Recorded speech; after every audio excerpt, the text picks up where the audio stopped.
What's up, FlickPop fans? Get ready for a whirlwind of news that's shaking up the world. We're diving deep into Donald Trump's bold claims about falling crime rates in Memphis, Tennessee, where he's taken credit for recent federal actions. But is it really all thanks to him, or is there more to the story? We've got the details.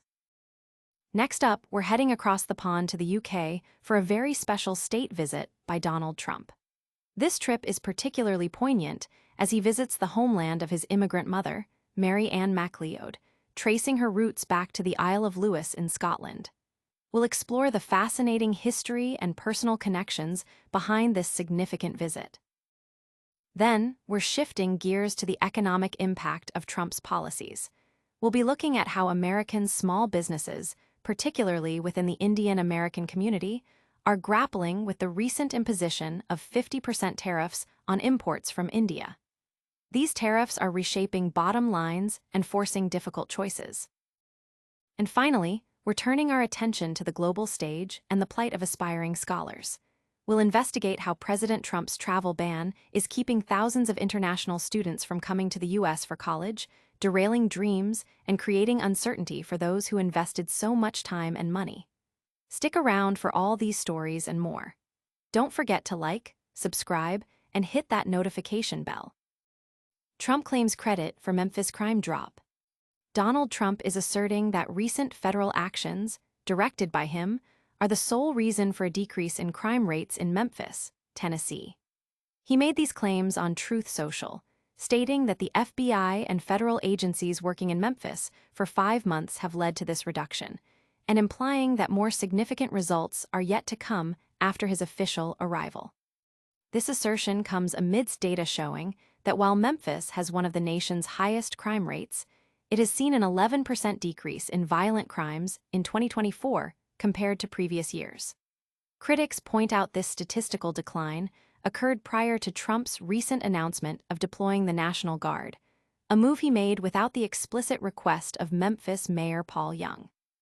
Mayor Young has stated he did not ask for the National Guard and does not believe it's the primary solution for driving down crime, though he pledged to work with federal and state officials to ensure any deployment benefits the community.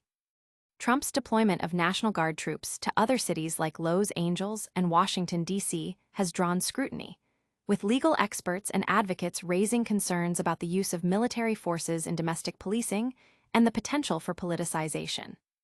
Details regarding the scope, command, and legal authority of the potential Memphis deployment remain unclear, adding to the ongoing discussions and legal questions surrounding such federal interventions. Stay tuned as we uncover the layers behind these claims and what it means for federal-state relations. But first, prepare to be transported to the windswept shores of Scotland as we explore the surprising ancestral ties of a familiar political figure. Trump's state visit, a journey to his mother's homeland. President Donald Trump's state visit to the United Kingdom takes on a deeply personal dimension as he arrives in his mother Mary Ann MacLeod's homeland. Tracing her roots back centuries to the Isle of Lewis in Scotland's Outer Hebrides, this visit highlights a narrative of immigration and family history that contrasts with some of his administration's policies. Mary Ann MacLeod, a native Gaelic speaker who learned English as a second language, was one of 10 siblings who emigrated from the Isle of Lewis to the United States in the early 20th century.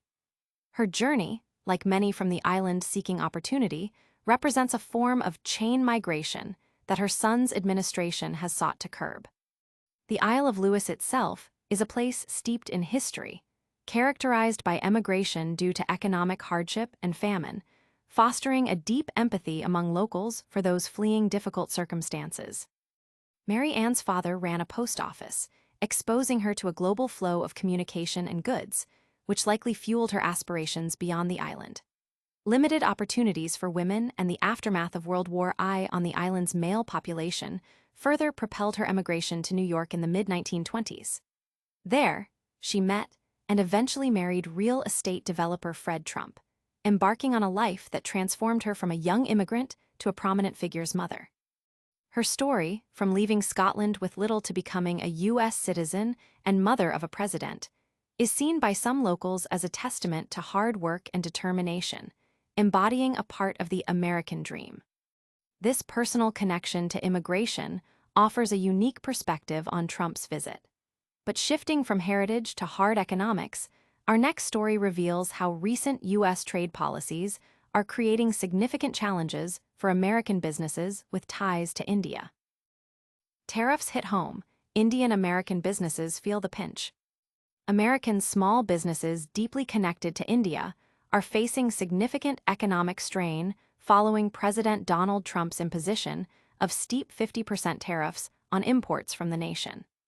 These new trade policies are forcing owners to make difficult decisions that could reshape their businesses and traditions.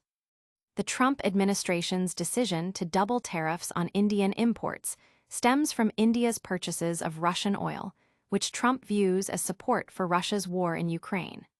While the geopolitical motivations are clear, the economic consequences are immediate and severe for many U.S.-based businesses.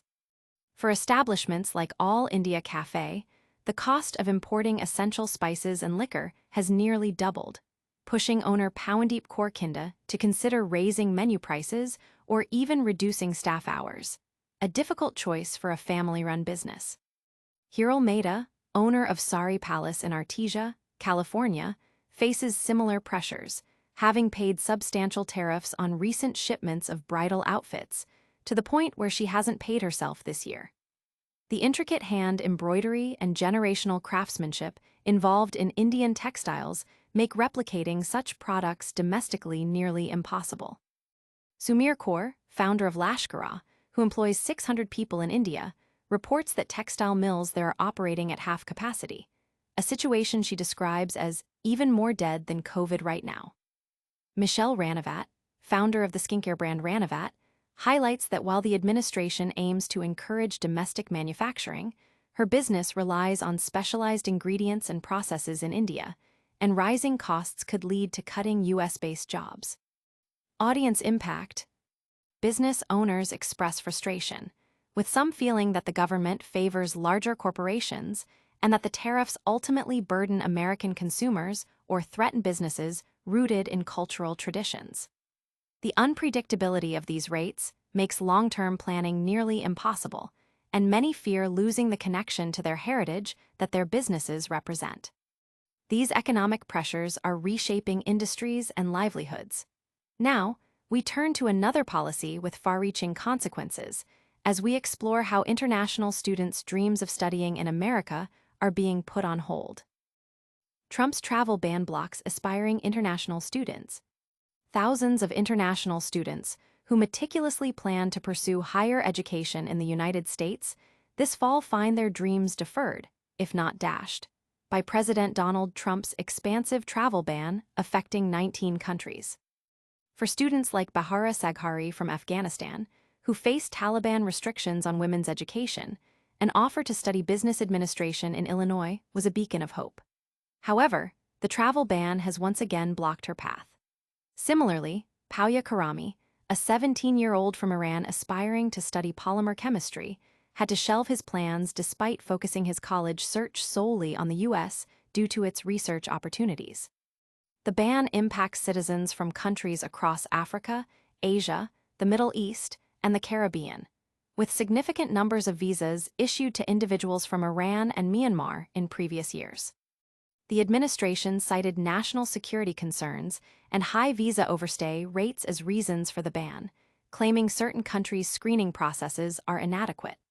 However, for students like Gugu, an 18-year-old from Myanmar, the ban represents a lost chance for freedoms and opportunities unavailable in his war-torn homeland.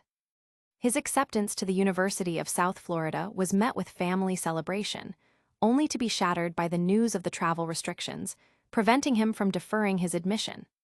Students from affected nations face immense challenges, including visa application logjams, increased vetting, and the abrupt termination of legal status, forcing them to seek alternatives in Europe, often with added complexities and financial burdens.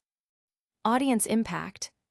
These students express deep disappointment and a sense of betrayal, feeling that their hard work and talent are disregarded by U.S. foreign policy. The uncertainty and redirection of their academic and professional futures leave many questioning their place in a world that suddenly seems less welcoming.